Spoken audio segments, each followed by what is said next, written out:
competitive. I'm one of these people that's been luckier in life than probably I really deserve. And one of the ways in which I've been lucky is because some things have gone well, I've been able to become a self-employed professor, to endow my own chair, and to grant myself tenure.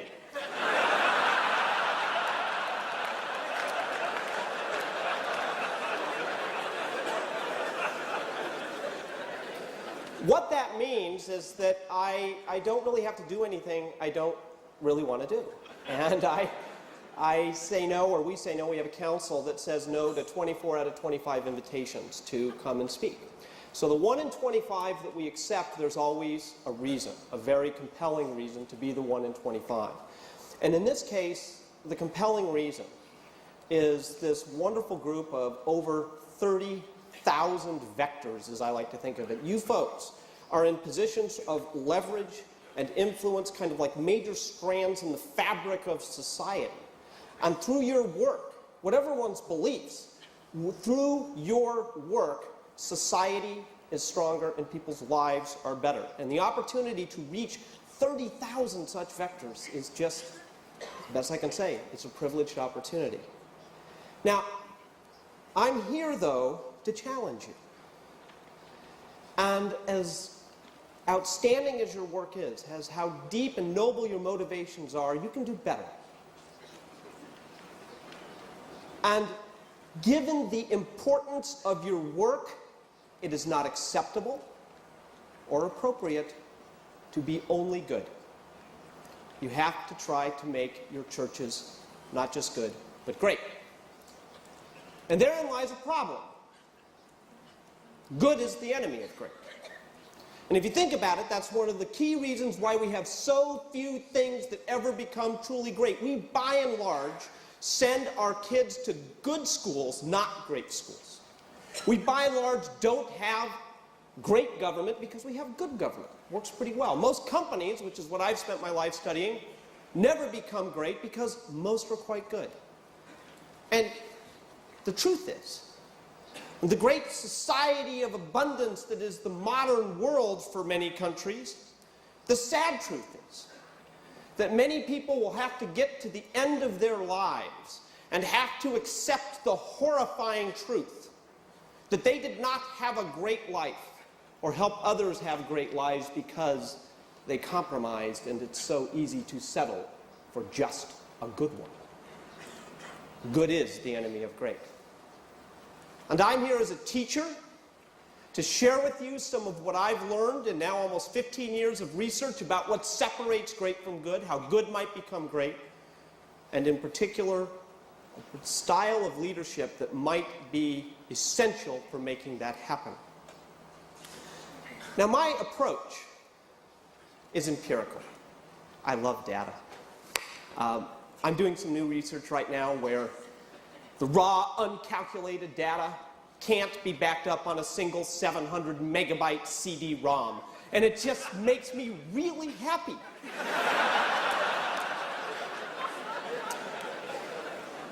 We pursue what we call BHARPs in pursuit of BHACs, big, hairy, audacious research projects in pursuit of big, hairy, audacious questions. And I remember the moment when my research journey began, when I had to come to terms with the fact that no matter how much I thought I knew, I'm basically ignorant. I was teaching a course at Stanford Graduate School of Business on entrepreneurship. And on my second day of class, one of those wonderful students who sits in the sky deck up in the back shot her hand up. This is the place where people peer down at you and calculate minute by minute how much they're paying in Stanford tuition and assessing you. Not favorably.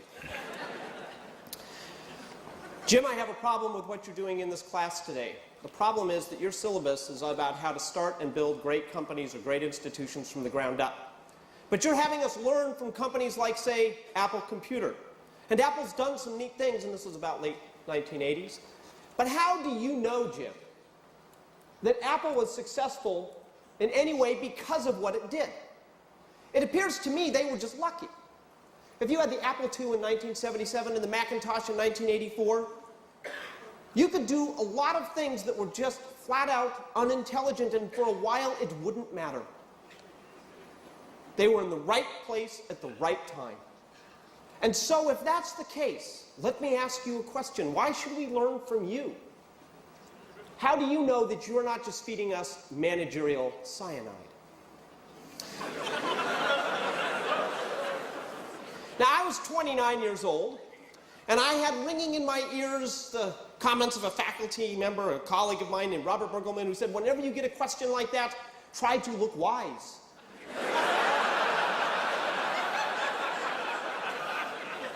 I looked 17. And so after a long, suitable, trying to look wise pause, I simply said, good question, I'll get back to you.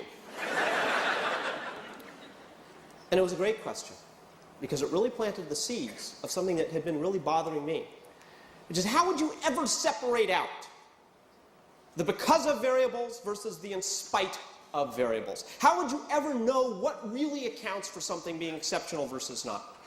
And so I teamed up with a colleague of mine named Jerry Porras, and he had a brilliant idea. He said, what we should do is look at institutions that have been successful for long enough, not years, but decades. And therefore, if they've been prosperous and exceptional for decades, we know that it couldn't have just been luck, or it couldn't have just been cheating, or it couldn't have just been in the right place at the right time. It can't even be just one great leader. If you have 5 or 10 or 15 decades of greatness.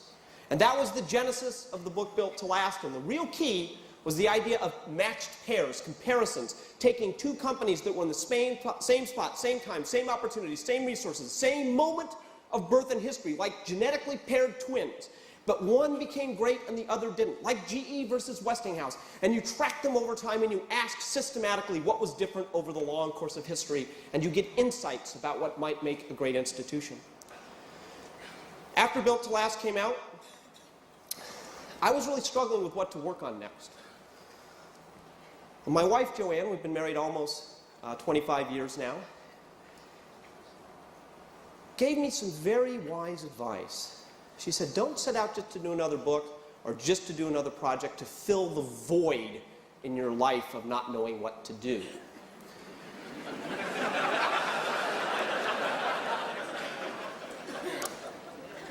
Why don't you wait until the question picks you? And so I began to wait. And I waited 6 months and a year and 18 months and had a sinking feeling another question might not ever come. And then one night, I was given a gift. Another great, challenging student. And this student leaned over his salad. His name was Bill Meehan, who ran the San Francisco office of McKinsey & Company. And he leaned over his salad and said, Jim, we appreciate what you and Jerry did in Built to Last. It's academically interesting. It is depressing. And it is useless.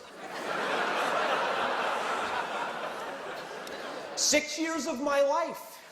Interesting, depressing, useless. And I was depressed at the same time because I didn't know what to work on. Well, Bill, what's up with that?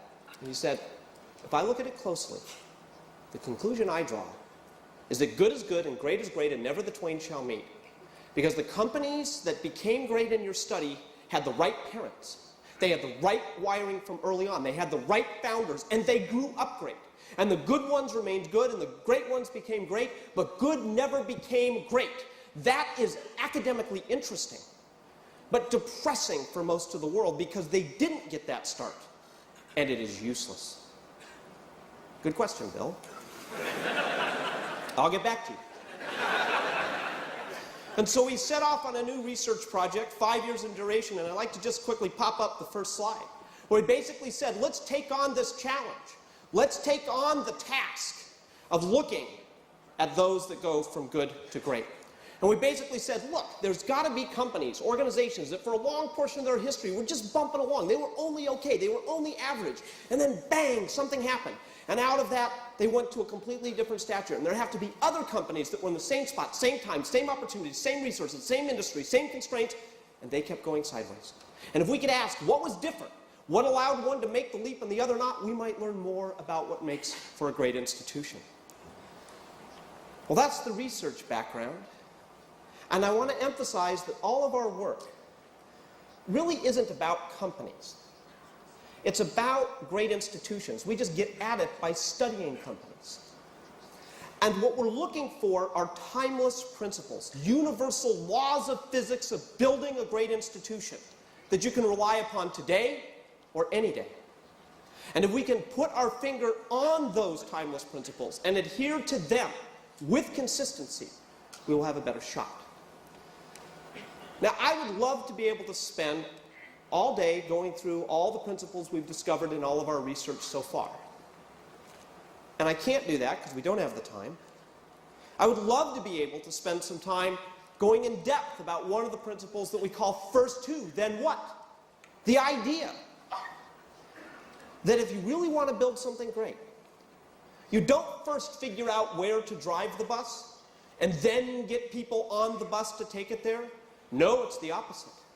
You need to first get the right people on the bus, get the wrong people off the bus, and the right people in the right seats, and then figure out where to drive it. It turns out that old adage that we've heard over and over again, people are our most important asset in a great institution, is wrong. In a great institution, people are not your or anyone else's most important asset. The right people are. And we all know when we've had the wrong people. If you have the right people on the bus, you do not need to spend time managing them. If you're spending time figuring out how to manage or motivate or incentivize, to bastardize the English language, people, you just have the wrong people. If you have the right people, they are self-motivated, self-disciplined, self-directed. First who, then what? Right people on the bus, wrong people off the bus, right people, right seats. I know that's hard in this world, but to build something great requires being rigorous, not necessarily ruthless, but rigorous. I'll put on this idea a challenging idea in your head. If you are truly ambitious for the cause,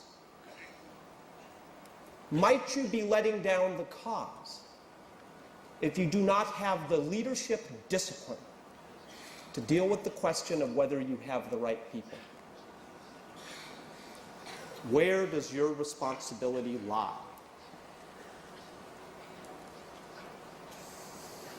I'd love to spend some time on the idea that building greatness is like turning a giant heavy flywheel, push upon push, turn upon turn. It's like Willow Creek, right? It's a cumulative momentum. What was the one single breakthrough moment for Willow Creek?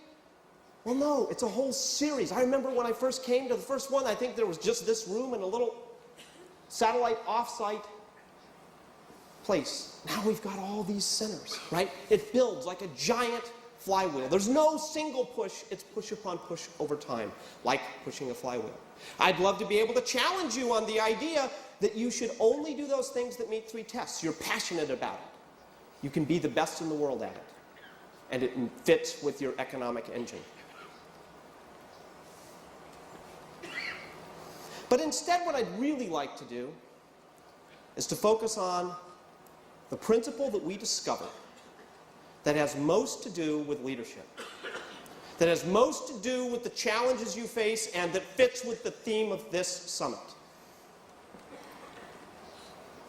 Now I have to admit, I'm a recovering leadership skeptic. I probably spent most of my life as not even resembling a seeker when it comes to the topic of leadership. At the beginning of the Good to Great research project, in fact, I asserted to the research team, we will not have a leadership answer in this book.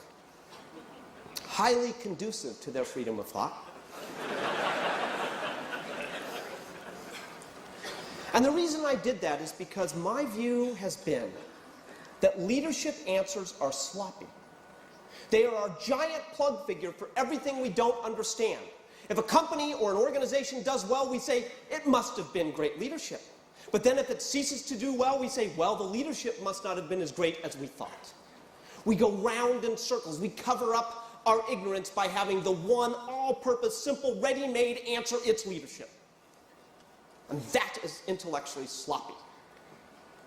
And so I said to the team, So the team kind of rolled their eyes and let me have my rant and went about doing their research. And the wonderful thing about people who join our team is they're not loyal to me.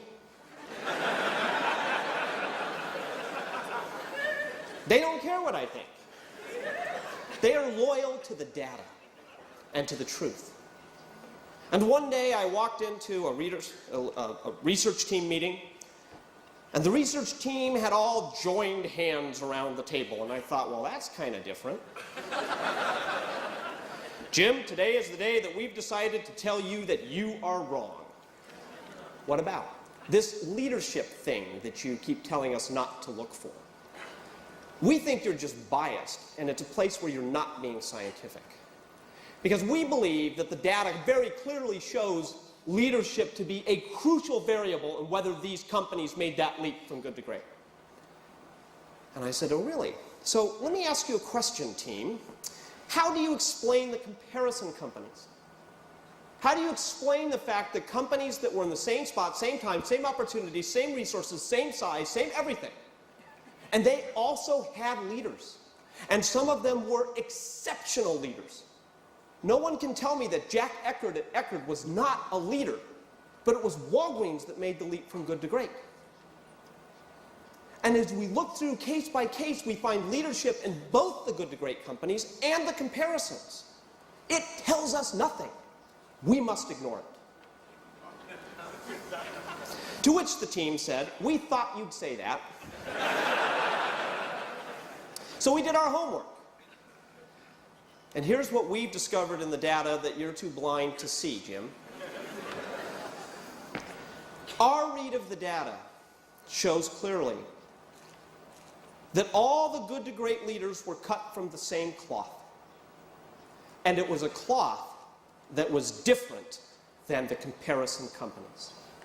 The answer is not leadership, but the type. Now that got my attention. And what we found, in fact, is a unique breed, a blend, a special set of characteristics that are sort of leadership plus, that really separated those that made the companies great versus only good. And I'd like to put up on the screen the hierarchy as we came to see it. And we basically said, look, leadership is a hierarchy of capabilities. At the first level of that capability is level 1, individual skills, just your basic raw individual capabilities. And then if you're lucky, you go to level 2, you become a good contributing team member. And then level 3, you become a competent manager. And then, much of what our culture attains, you might go to level 4, which is to be a good, effective leader. But that's where most of the comparison leaders stopped. See, because what we found is that the good to great leaders went to a different level. They had levels 1, 2, 3, and 4. But there was something special, and we had to end up calling them simply level 5 leaders. We didn't know what else to call them, but it was this extra plus dimension. So what is a level 5 leader like? How is a level 5 leader different? One of my favorite examples of a level 5 leader is a fellow named Darwin Smith. When Darwin was a young man, he was told by officer training school, "You will never be a leader, Mr. Smith." And part of this is because he had had a charisma bypass.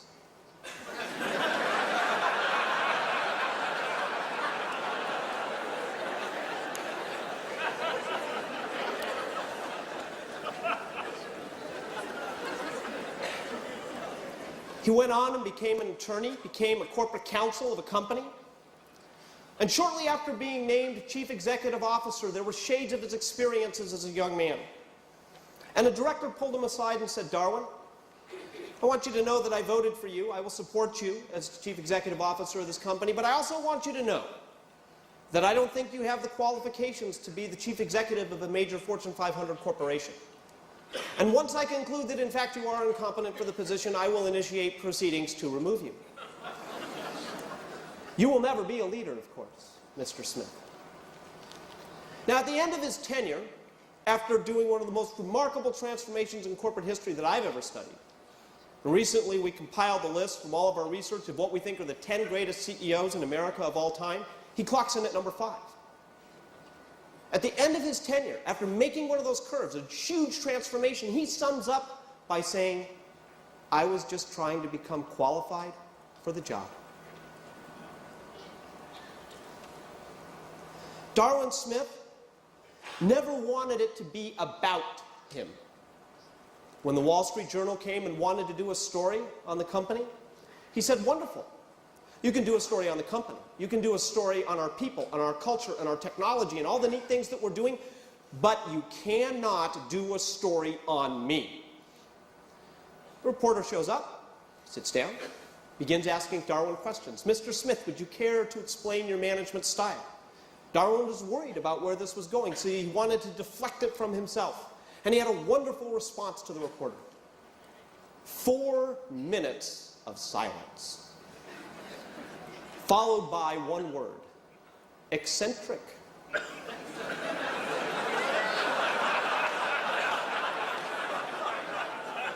They did not do a feature story on Darwin Smith on the front page of the Wall Street Journal. Darwin had a genuine humility, a genuine sense that he wasn't the great superhero, and he knew he couldn't lead in a charismatic fashion. But if you were to mistake that humility for being a form of weakness, you would have been terribly mistaken, because hand in hand with that genuine humility was a willfulness that was absolutely terrifying. Darwin had been diagnosed with nose and throat cancer shortly after being named chief executive. He was given a year to live. He goes to the board and says, I'm supposed to be dead in a year. You probably should know that. But I'm not dead yet. And he commuted across the country weekly for radiation therapy. Maybe it's the odds. Maybe someone was watching out for him. Maybe it was luck. Who knows? But he beat the cancer. And he lived 25 more years, 20 of them as chief executive. And shortly after he was going through the cancer, he was out one night at his farm in Wisconsin, near here, a place called Gottrot's Farm. And the way that Darwin would make his big decisions was to drive a backhoe. And he's out there moving rocks from one end of the property to another. The rocks are still there, actually. You can go out and say, well, there's one decision and there's another decision, because he would just move rocks, and they had to remove the little beep, beep, beep, because he tended to do it at 2 o'clock in the morning. So one day after moving rocks, he sits on his porch with his wife, Lois, and looks out and he says, I learned something from my cancer. If you have a cancer in your arm, you have to have the guts to cut off your own arm. I've made a decision. We're going to sell the mills. Kimberly-Clark had spent most of its history in the forest products business. Paper like the paper you have in your laps right now. And Darwin began asking questions like, are we passionate about this business? Can we be the best in the world at this business? Would it best drive our economic engine? And the answers kept coming back no. But it was about 70% of the company in 100 years of its history. But it was the cancer. And Darwin looked at it, and one day somebody picked up a box of Kleenex. So what we do have this little side business where we've turned a brand into a category like Band-Aid or like Coke. And then they said, maybe we could be the best in the world, passionate about with great economics. The paper-based consumer products. If you have a cancer in your arm, you have to have the guts to cut off your own arm. Sell the mills, all of them. Sell even the mill in Kimberly, Wisconsin. 100 years of corporate history. Throw all of the resources into the consumer business and go head-to-head with Procter & Gamble in a pitched battle. 25 years later, they were the #1 paper-based consumer products company in the world. They beat the market 4-1, and I would say he had become qualified for the job. If you want to understand level 5, you need to see those two sides that Darwin exemplified. On the one hand is this idea of a genuine personal humility. It is not about me. And on the other hand, an absolutely terrifying will on behalf of the cause or the company or the work. I was just trying to become qualified. Sell the mills. The central question about level 5 leadership is this: what is the truth of your ambition? What are you ambitious for, first and foremost? Because the definition of level 5 are leaders who are ambitious first and foremost for the cause, for the company, for the institution, for the work, not themselves. And they have the will to make good on that ambition no matter what is thrown at them. Another classic level 5 was Katharine Graham of the Washington Post. If you want to understand the inner terrain of a classic level 5, I warmly recommend her book, Personal History. If you climb into that book, you will see this duality. August 3rd, 1963, she's taking a nap upstairs in her house, and crack! She hears a gunshot go off downstairs. She goes downstairs, opens the bathroom door, and finds the love of her life, her husband, Philip, splattered across the floor, having taken his own life.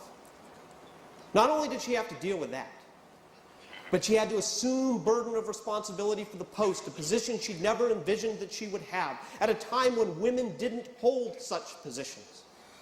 And the board turned to her and said, "Well, are you going to sell the company now?"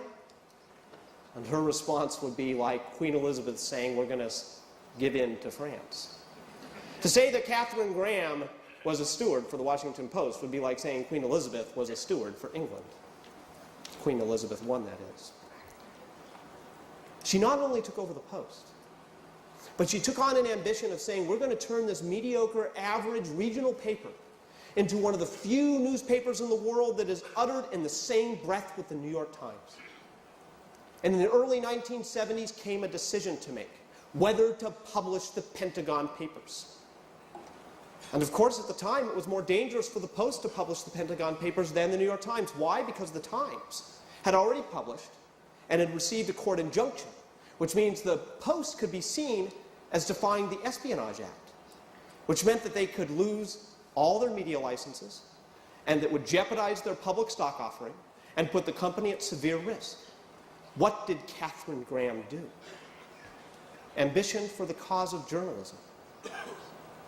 If you have the will, she published. She did not flinch. Her lawyer advised her not to publish. She published. Of course, a few years later, we all know the story of Watergate. We know what happened in the Watergate event. We know that Woodward and Bernstein were right. We know about the Watergate tapes. But at the time they were doing the story, they didn't know any of that. As she says, she would stand there and look at her reporters and say, if this is such a great story, why then when I look over my shoulder, are there no other journalists on our tail? She backed them. And despite severe, terrifying threats from the Nixon administration, they published. Without Katharine Graham, those things would not have happened. Most would have flinched. Most would have listened to their lawyers.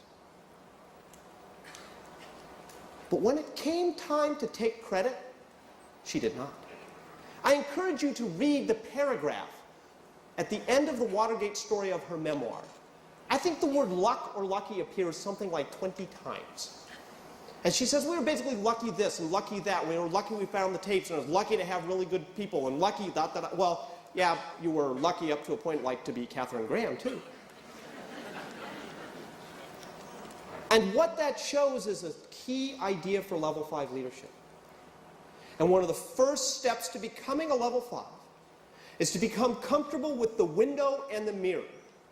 See, what we found that the good to great leaders did was when confronted with the undeniable fact of success, they would stand and point out the window to factors other than themselves, trying to pin the blame for success on other people. And if they couldn't identify a specific person, they were blaming good luck.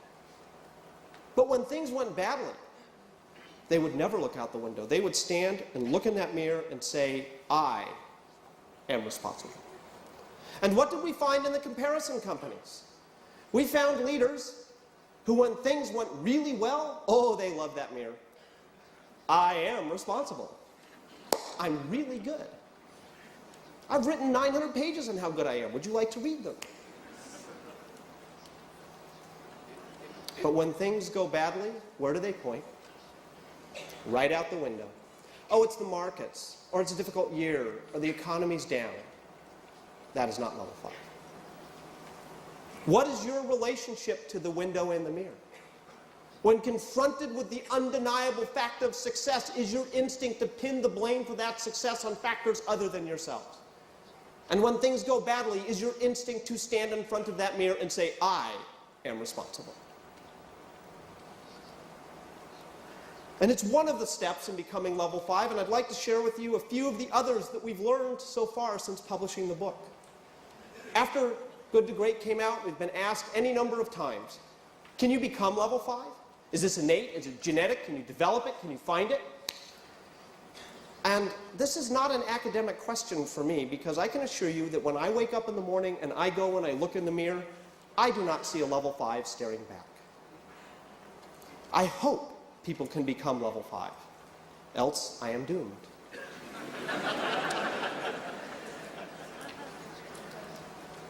One leader who I think did become a level 5 was Lou Gerstner of IBM.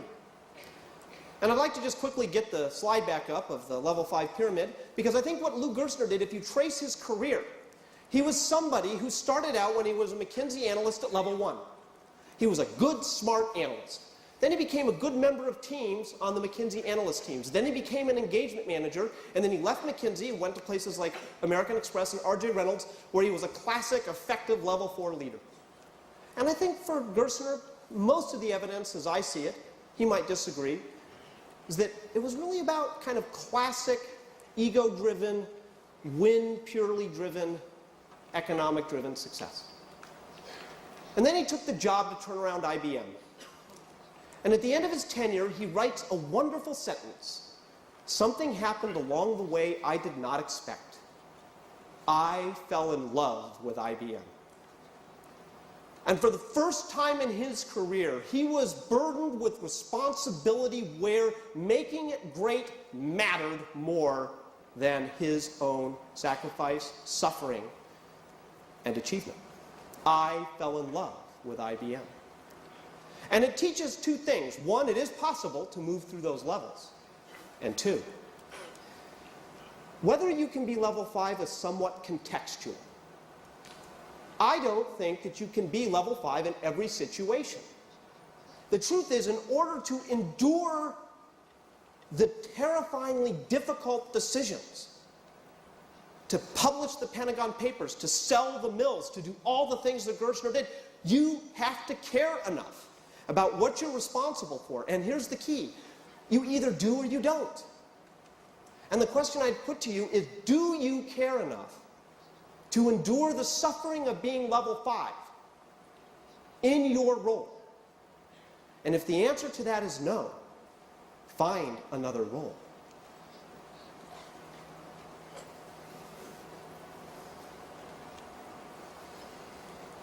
So how does one become level 5? What is the process? And I believe it's a very pedestrian process. I believe it's a process of a series of decisions. And what I'd like you to picture is that you're walking down a path. And as you walk down this path, you're confronted with a choice. And in the right fork is a choice that, if you're really honest, is about you. That could be about your aggrandizement or about what you get, or it could be simply about your comfort. Right? Go back to the right person on the bus issue. I think of George Kane at Abbott Laboratories, who, when he took over the company, was walking down a path, family company. Sitting in all the seats were brothers and cousins and aunts and uncles and moms and dads, and guess what? They were the wrong people on the bus in the wrong seats. Now imagine having to look at them and say, if you don't have what it takes to potentially be the best in the industry at your seat, you will not hold that seat or you won't be on this bus. And I'd like you to picture Thanksgiving. Sorry I had to fire you. Would you like some more turkey? Now, over at Upjohn, a very comparable company at the same time, which was also family, same situation, and the leader there couldn't bring himself to say to his brothers and cousins and aunts and uncles and moms and dads, if you don't have what it takes, you will not sit on this bus. Now, being about you could be simply you don't want to confront the difficulty of that decision. That's also about you. It doesn't have to be just about aggrandizement. The level 5 choice is what will make the cause the best. And you're at that, and then you've got the other fork. What would the level 5 do? And you're at a choice point. And becoming level 5, I don't think is some cosmic thing and you go off and meditate for 5 years and come back as a level 5. I think it's very concrete. You reach that point, and everything is pulling you to the right. And just once, you will yourself to the left. And maybe you only do it 1 out of 10 times at first. But 1 is better than 0. And maybe you eventually get 2 times, and then 3 times, and then 5, and then at some point, maybe you're so practiced at this, you're so good at it, that 8 out of 10 times confronted with that fork, you would do what the level 5 would do. And I don't know if at that moment you're a level 5, but I sure know the people around you think you are. And so let me give you a task, let me give you a tool, a concrete thing to do in the next year. I challenge each of you to begin your own personal win-loss journal of level 5 decisions. I'd like you to actually keep track of when you're at those choice points. Note them. You don't have to share the journal with anyone else. But it's your own journal of, I was at that level 5 choice point. Today I lost. Yesterday I lost. Today I won. And get your win-loss ratio up. First, what is it? And second, make it go up. All I ask is that in the next 5 years, you get to better than 50%.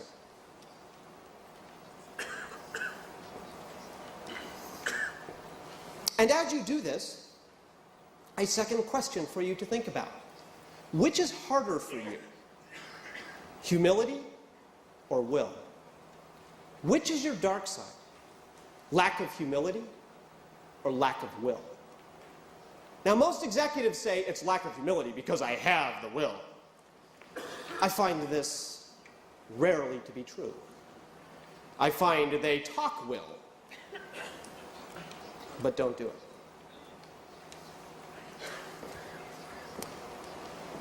Now, there's a special part of level 5 that I want to hit for this group. And it's the special topic for this group of the need to overcome the curse of charisma. I've come to see that charisma is like any other liability in life, a lisp or limp or chronic skin disease. You can overcome it and still build a great institution. Now, this world is dominated by a lot of recovering charismatics who don't yet know that they need to be recovering charismatics. We used to think of leadership charisma as a basic asset. And if you didn't have it, you could compensate for its absence. What the data shows is the opposite. We should think of leadership charisma as a liability. And if you happen to be afflicted with that liability, you can compensate for its presence.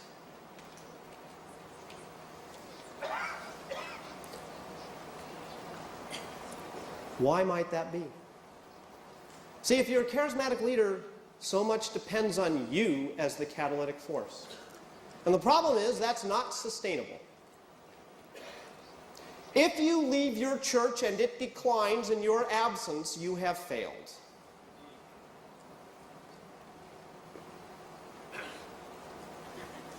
If it is so dependent upon your force of personality that it can't grow without you, you have failed.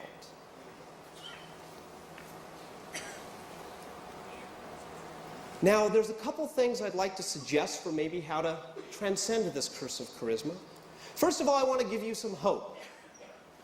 For those of you who are struggling with the idea of, my gosh, I've spent most of my life thinking of my charisma as an asset, now you're telling me it's a liability.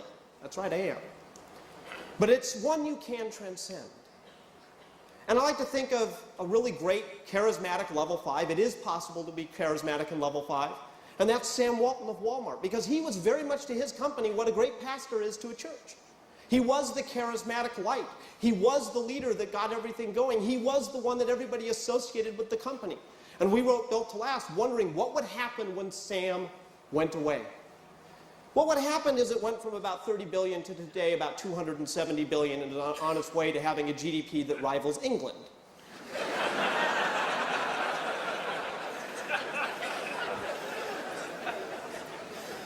I keep thinking of a picture of the United Nations Security Council. United States, United Kingdom, France, Walmart.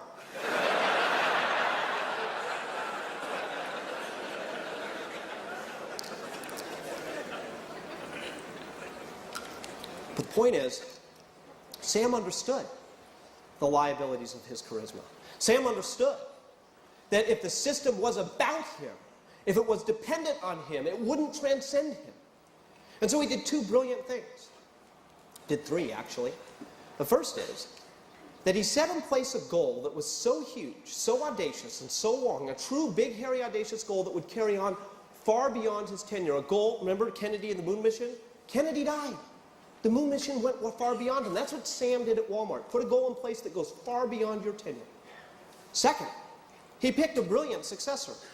A man named David Glass, who most people would not say was highly charismatic, to prove that the success wasn't charisma in the first place. Handed it off and set the conditions for that flywheel to keep turning. And third, he built mechanisms that were the catalytic forces themselves rather than being the catalytic force himself. And the key is to build those mechanisms. Think about the founders of the United States. They're not here to inspire us anymore, but the mechanisms are in place, driven by the values. We hold these truths to be self-evident, translated into the mechanisms of the Constitution. That. And what it means is that you have to make the shift from being a charismatic time teller to being a charismatic clock builder, where that clock can tick independence of your presence to tell time. On our website, where everything is free, it's a teaching site, we have an article called Building Catalytic Mechanisms. I encourage you to download it, circulate it, plagiarize profusely, just use it. Build mechanisms that will drive that clock if you were to disappear tomorrow.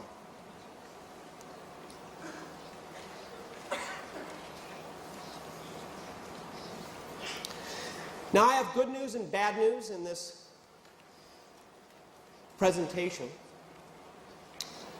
The good news is, one of them is, and just reflect on this for a moment. We did a study that began with the ultimate dark side called Wall Street. We did a study that selected companies based on cumulative stock returns relative to the market. We did a study that was purely empirical, where we were not looking for any particular finding other than me looking for not having a leadership finding. And wonder at this. In a purely empirical, stock-driven, results-driven, scientific research study, what do we find? A leadership answer that has resonance with spiritual teachings of the great world religions. I have to emphasize, we were not looking for this, but the data gave it to us. I think that's cool.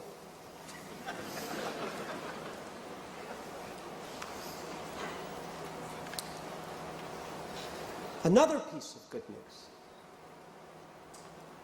When we wrote the book, and when I was slaving over the words, I was pretty pessimistic about level 5. I thought, this is such a high standard. There's just going to be a few freaks of nature that are level 5s. And if it really takes level 5s to have a great society, I'm just not so sure we're doing anything other than going the way of Rome.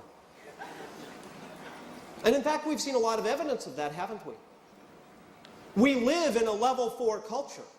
We live in a culture that systematically deselects level 5. We live in a culture that reveres the non-level 5s. We have had, in the business world anyways, a generation of leadership who were ambitious first and foremost for themselves, and we are paying the price for it today.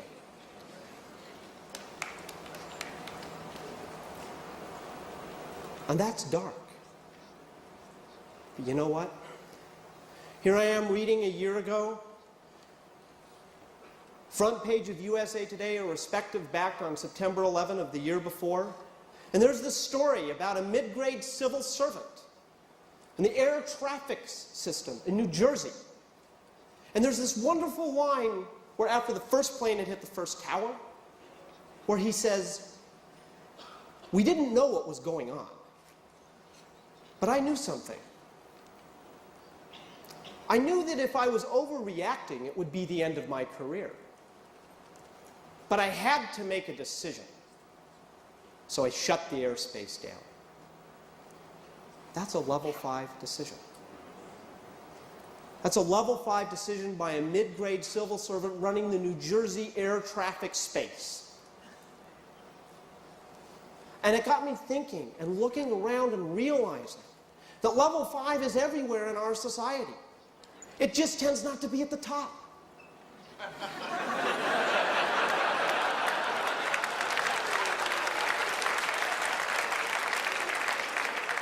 I see level 5 sports coaches and high school teachers and platoon commanders and pastors. Level 5 is the mortar that holds the bricks of society together if you look closely.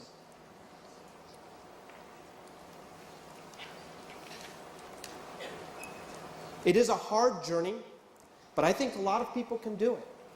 I don't know yet if I can, but I hope to. And I hope you can too.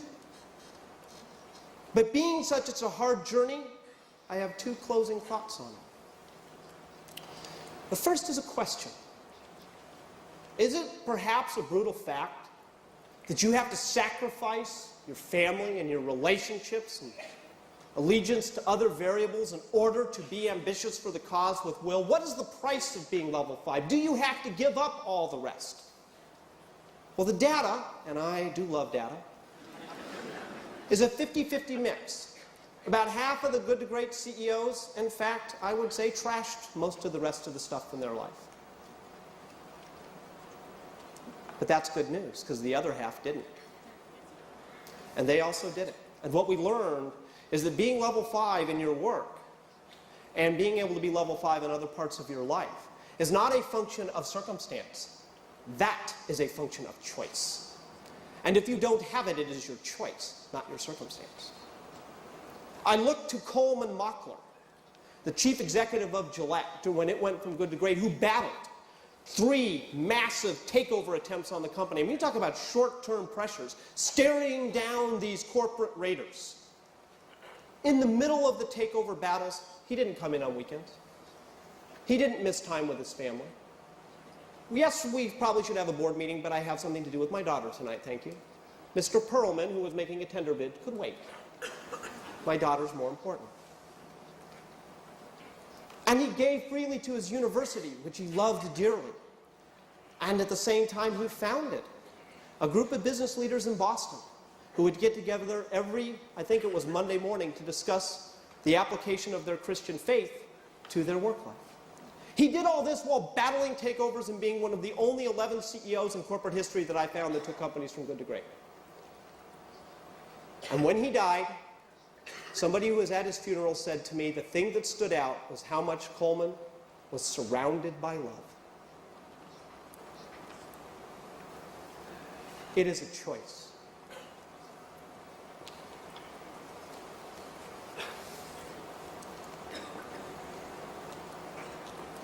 And the last point I'd like to make has a story behind it. See, because I think these choices, your level 5 win-loss journal, the mechanisms you might put in place, increasing your questions to statements ratio, all of these things have behind them one really key question. And that is, what's the integrity, not of your outputs, but of your inputs? See, because I'd love to be able to come here and tell you that if you do absolutely everything we talk about in good to great, you will absolutely attain greatness. I can't promise that. Luck is still a variable. I would like to be able to come here and tell you that you can do everything right and be guaranteed of the outcome. In 1985, my wife Joanne won the Hawaii Ironman. Great outcome.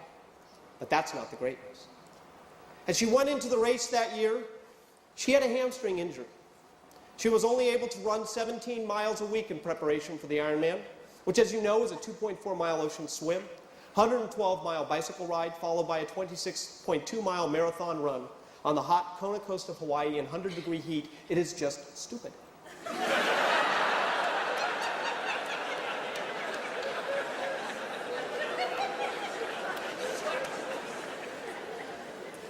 She comes into the race. She has a good swim. She has a great bike. She comes off, and 10 miles into the run, she's the lead. With 16 miles into the run, she has a 10-minute lead. Only 10 miles to go. And then those 17 miles caught up, and she began to fall apart. 9 miles to go, a 9-minute lead. 8 miles to go, an 8-minute lead. And 7, 6, 5, 4, at 3 miles to go. I'm watching on the ABC camera truck at the finish line, and I see her stop dead in the lava fields. She pauses, takes a huge breath. She looks up, takes another breath, looks down at her legs, curls her fists, pounds, and she starts to run. 3 miles, 3-minute lead. 2 miles, 2-minute lead. A mile to go, I see the lead car, I see the ABC truck, and I see Joanne. Not far behind, I see second place coming. When she goes by me with a half a mile to go, she did not even recognize me. She made the turn down by the pier and crossed with something like 26 seconds to spare in a 10-hour race. A few days later, I asked her what happened mile 3. And she said, I realized the race was slipping away. It was no longer up to me whether I would win. I knew that. And so I had to give up the need and the attachment to win. And it became a race for self-respect. And all I wanted was for the rest of my life to know that I could not have run a step faster, whether I came in first or third or 7th or 9th or 12th. And this was the key phrase. Only I would really know.